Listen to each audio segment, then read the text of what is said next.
Continuando nossas aulas de algoritmos aproximativos, nós já vimos no capítulo 6 alguns algoritmos probabilísticos que podem servir de aproximação probabilística para alguns problemas, principalmente o MACSAT, né?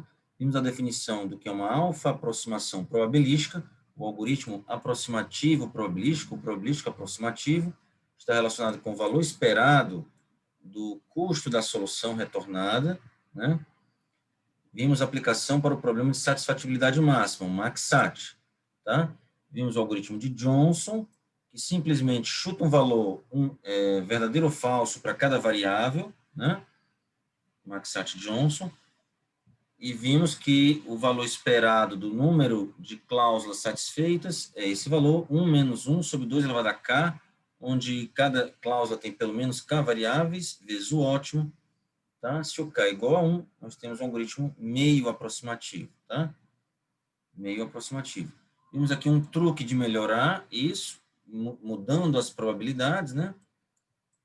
E achamos um algoritmo 0,618 aproximativo. Vimos também aqui a técnica do arredondamento probabilístico, usando aqui programação inteira e uma relaxação, que vai ser uma programação linear para o problema do MACSAT. E com isso, é possível provar que o algoritmo MACSAT-GW, Goemans e Williamson, 94, ele tem uma aproximação 1 menos 1 sobre k elevado a k, onde cada cláusula tem no máximo k variáveis. Né? Então, obtemos essa aproximação aqui. Ok. Aqui tem a prova. Então, calculando aqui bem os valores, é uma 0,63 aproximação, que é melhor do que esse valor aqui que a gente tinha obtido, 0,618. Então, 0,5 melhorou para 0,618, que melhorou para 0,63. Isso aqui tudo em aulas passadas, né? Conseguimos fazer também um algoritmo combinado, tudo isso ainda probabilístico, né? Valor esperado.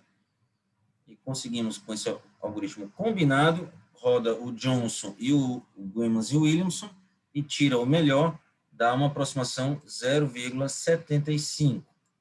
Então, já melhorou mais ainda. Mas todos eles probabilísticos, né? Vimos também o processo de desaleatorização. Vimos aqui um exemplo para o algoritmo MACSAT-Johnson, desaleatorizado. É o método das esperanças condicionais, tá? E vimos que é possível, com isso, obter um algoritmo 0,5 aproximativo, tá? 0,5 aproximativo do MACSAT-Johnson. Perfeito. Então, vamos agora ver alguns exercícios. Considere o seguinte algoritmo para o MACSAT. Algoritmo MACSAT, cara ou coroa.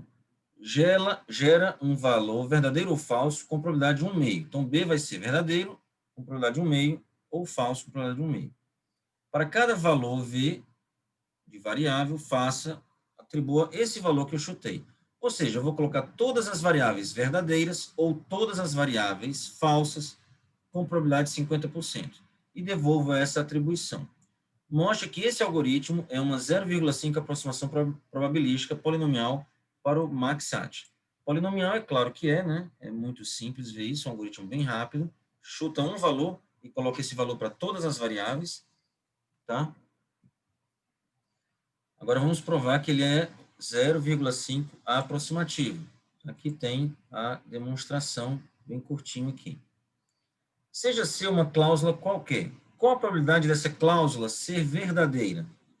Se C possui literais todos positivos, se for, por exemplo, x1 ou x2 ou x3 ou x4, todos positivos, não tem nenhum complemento, né? Então, a probabilidade de todos serem verdadeiros é 1/2, tá? Não é isso? E a probabilidade dela ser verdadeira, a cláusula, é se todos forem verdadeiros, já que nós estamos colocando o mesmo valor para todas as variáveis. Então, é 50% de chance dessa cláusula ser verdadeira. Se todos os literais da cláusula forem negativos, por exemplo, se for x1 barra, ou x2 barra, ou x3 barra, ou x4 barra, né, o complemento, com a probabilidade de todos serem falsos os valores x1, x2, x3, x4, que aí os complementos seriam verdadeiros e a cláusula seria verdadeira. Também é 1/2. já que todos os valores recebem, todas as variáveis recebem o mesmo valor. Se a cláusula possui literais positivos e negativos, se tiver x1 barra ou x2, um deles vai ser verdadeiro, né? Já que eu estou atribuindo o mesmo valor para todos. Então, é 100% de chance, nesse caso, dessa cláusula ser verdadeira. Ou seja, ou é um meio, ou 100%. Portanto, qualquer cláusula tem pelo menos um meio de probabilidade de ser verdadeira. E o número de cláusulas satisfeitas é, em média, metade do total de cláusulas. Aqui, para cada cláusula, eu tenho 50% de chance dela ser verdadeira, a cláusula inteira, após executar esse algoritmo, né? Então, o número esperado de cláusulas satisfeitas é maior ou igual a metade do ótimo. Tá? Perfeito? Porque é metade do número total de cláusulas, que é maior ou igual ao ótimo, então é maior ou igual a 50% do ótimo. Perfeito. Então, essa aqui é uma análise diferente que foi feita para o algoritmo de Johnson, né? Que aqui na análise do algoritmo de Johnson, deixa eu mostrar aqui rapidinho, né? Aqui na análise do algoritmo de Johnson, essa probabilidade aqui, que chegou aos 50%, foi feita aqui uma conta, né? Só que essa conta foi importante, era importante que as variáveis fossem independentes. O algoritmo de Johnson, ele chuta um valor para cada variável. Isso de forma independente, né? O valor da variável x1 não depende do valor da variável x2 e assim por diante, tá?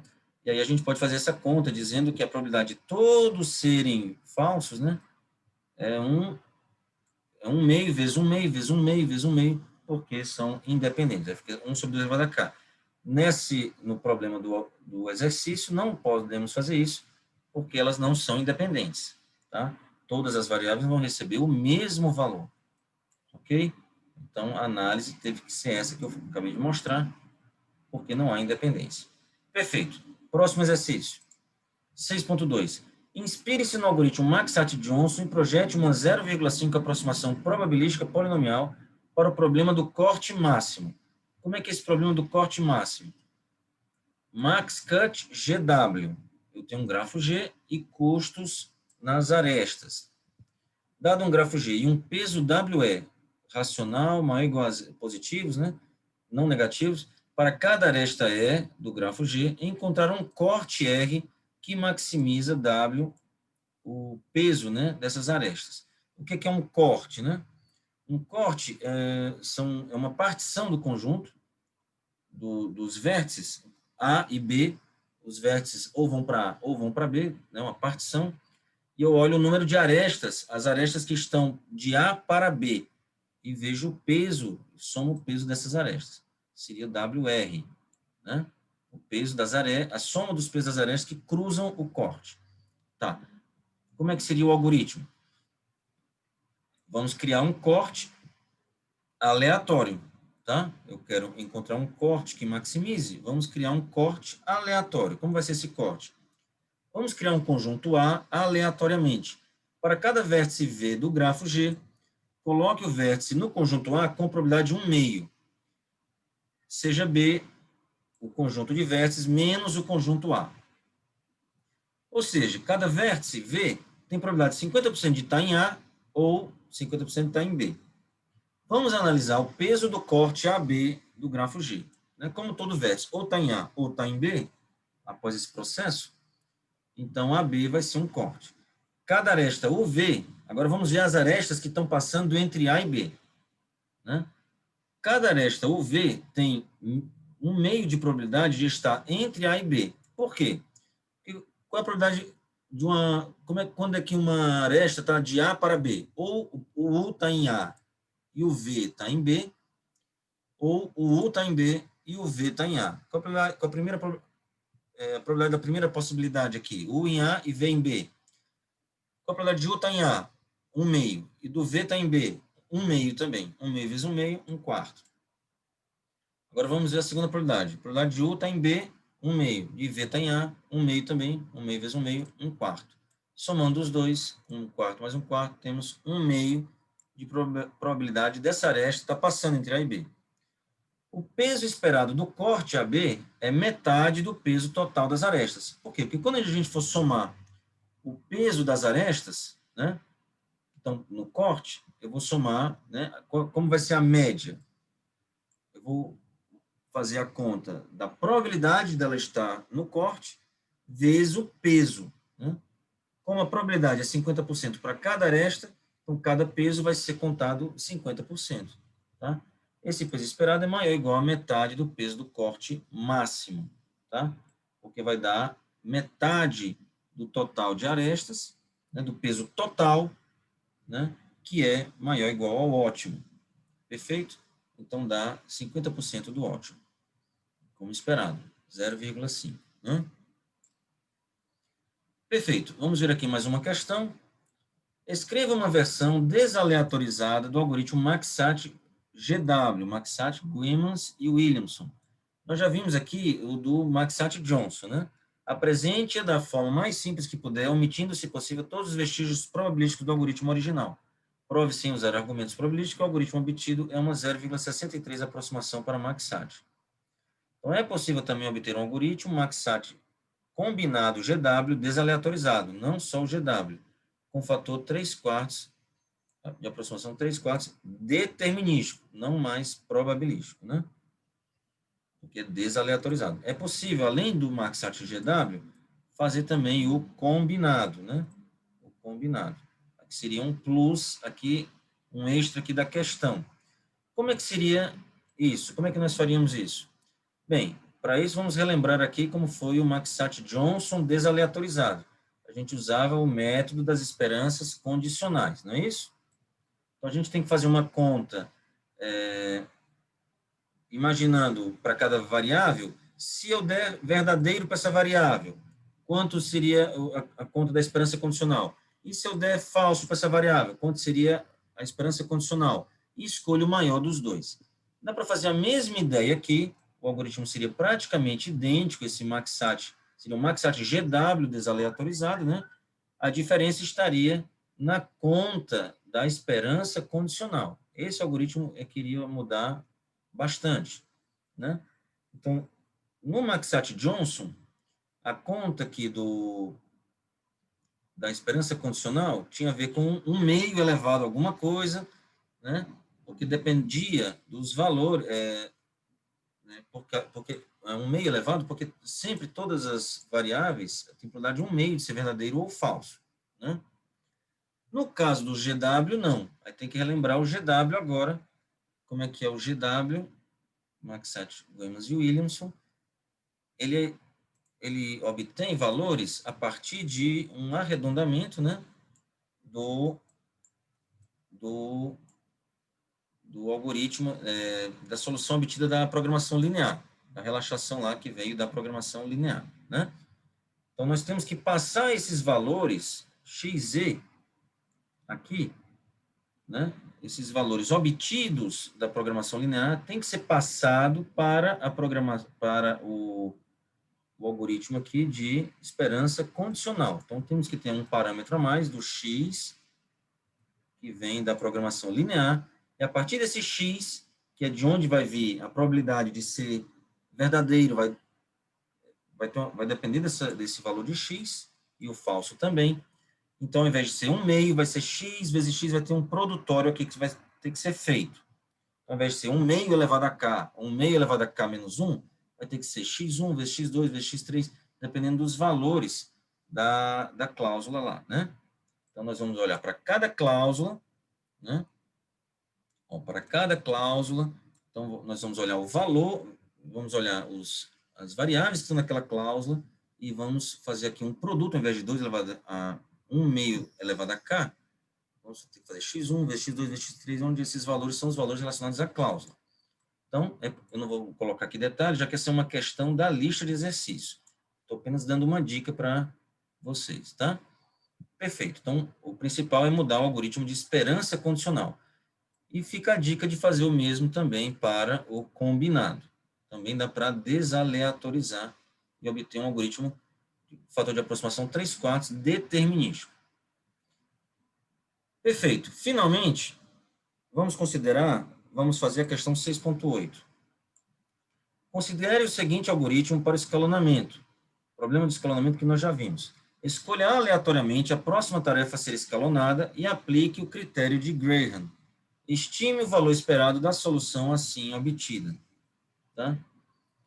Então, vamos lá. O algoritmo Graham aleatório, como é que era o algoritmo de Graham? Nós pegávamos as tarefas na ordem e colocamos, né, o algoritmo de Graham, sem ser o aleatório, na máquina menos ocupada. E vamos fazendo isso, seguindo a ordem das tarefas. Agora não, nós vamos pegar uma ordem aleatória das tarefas, né, aqui no exercício 6.8, vamos pegar uma ordem aleatória das tarefas e colocando, seguindo o algoritmo de Graham, colocando na máquina menos ocupada. A diferença é que vamos pegar uma ordem aleatória das tarefas, tá? O algoritmo de Graham aleatório é 2 aproximativo, claro, porque o próprio escalonamento de Graham é 2 aproximativo. É possível obter instâncias que se aproximam do fator 2 de aproximação esperado. Ou seja, a questão era se, com essa ordem aleatória das tarefas, dava para melhorar o fator 2 de aproximação. Mas, infelizmente, não. É possível obter instâncias que, mesmo pegando as tarefas de modo aleatório, ainda vamos obter um fator de aproximação esperado 2. Né? Fator 2 esperado. Qual seria a instância limite? Nós temos N tarefas. Deixa eu mostrar um slide à parte, fica melhor. Aqui, o problema do escalonamento. Né? Vamos relembrar aqui rapidinho como é que é esse problema. Eu já falei, mas vamos lá. N tarefas com tempos, P1 até Pn. Nós temos M máquinas idênticas. E vamos atribuir tarefas a máquinas. E queremos o menor tempo final. Né? Um tempo mínimo final. Ok? Perfeito. Então, vamos lá para a resolução. No problema de escalonamento, aqui o algoritmo de Graham, né? Atribua a tarefa I à máquina com menor tempo de trabalho. Provamos que ele é 2 aproximativo. Aí tem o algoritmo de escalonamento de Graham decreasing, pegando as tarefas da maior para a menor. Vamos atribuindo as tarefas da maior para a menor nas máquinas. Esse algoritmo ele é 1,5 aproximativo. Depois dá para provar que é melhor ainda, é 1,333 aproximativo. E tem exemplos que não dá para melhorar. O Graham é realmente 2 aproximativo e o Graham decreasing, pegando na ordem da maior para a menor tarefa, 1,333 aproximativo, não dá para ser menos do que isso. Vimos um PTAS quando o número de máquinas é fixo para esse problema de escalonamento. Vimos um PTAS para um número qualquer de máquinas, sem mais ser fixo, né? O que mais? Vimos também um FPTAS para 2 máquinas e generalizamos para um FPTAS com M máquinas, quando M é fixo, tá? Ou seja, ele tem um FPTAS, esse problema do escalonamento, se o número de máquinas é fixo, e tem PTAS se o número de máquinas não é fixo, tá? Então, aqui está a solução. Vou pular esse slide só para explicar uma coisa rapidinho, que o problema do escalonamento está relacionado com o problema da tripartição, é diferente de partição, é o tripartition, né? Deixa eu falar aqui bem rapidinho isso. Como é que é o problema tripartition de decisão? Nós queremos colocar 3 tarefas por máquinas. Esse problema é o seguinte, nós temos N igual a 3M tarefas com tempos P1 até Pn, e o N igual a 3M, e M é o número de máquinas. Então, tem basicamente 3 tarefas por máquina. Ademais, tem que valer que o PK, o tempo da tarefa K, está entre o lower bound sobre 4 e o lower bound sobre 2, onde o lower bound é a média sim, somando o tempo das máquinas, das tarefas, dividindo pelo número de máquinas. Basicamente, essa restrição obriga que sejam 3 tarefas por máquina, tá? É exatamente isso. E o problema desse decisão é, existe um escalonamento com o tempo exatamente o lower bound aqui, em cada máquina, né, já que isso seria o mínimo. Será que eu consigo cravar esse valor em cada máquina? Observação, a restrição das instâncias obrigam 3 tarefas por máquina. Agora, o problema de otimização seria não ver se é exatamente esse valor, mas minimizar o tempo total.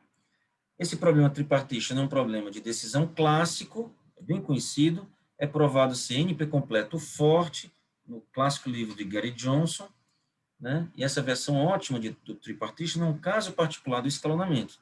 tarefas em máquinas, né? Isso a gente vê, com isso a gente obtém que o escalonamento mínimo é um problema NP difícil forte.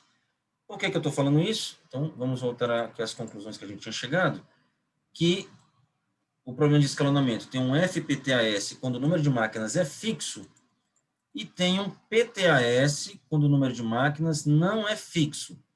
Mas como ele é NP difícil forte, para número de máquinas não fixo, provavelmente, né, a menos que pegue o NP, ele não vai ter um FPTAS. Ele só tem PTAS mesmo.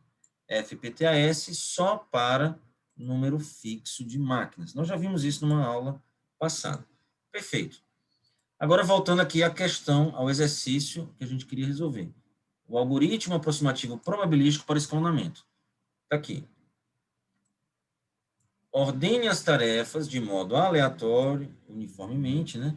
Para i igual a 1 até n, atribua a tarefa i à máquina com menor tempo de trabalho. Basicamente, na linha 2 e 3, é aplicar o escalonamento de Graham.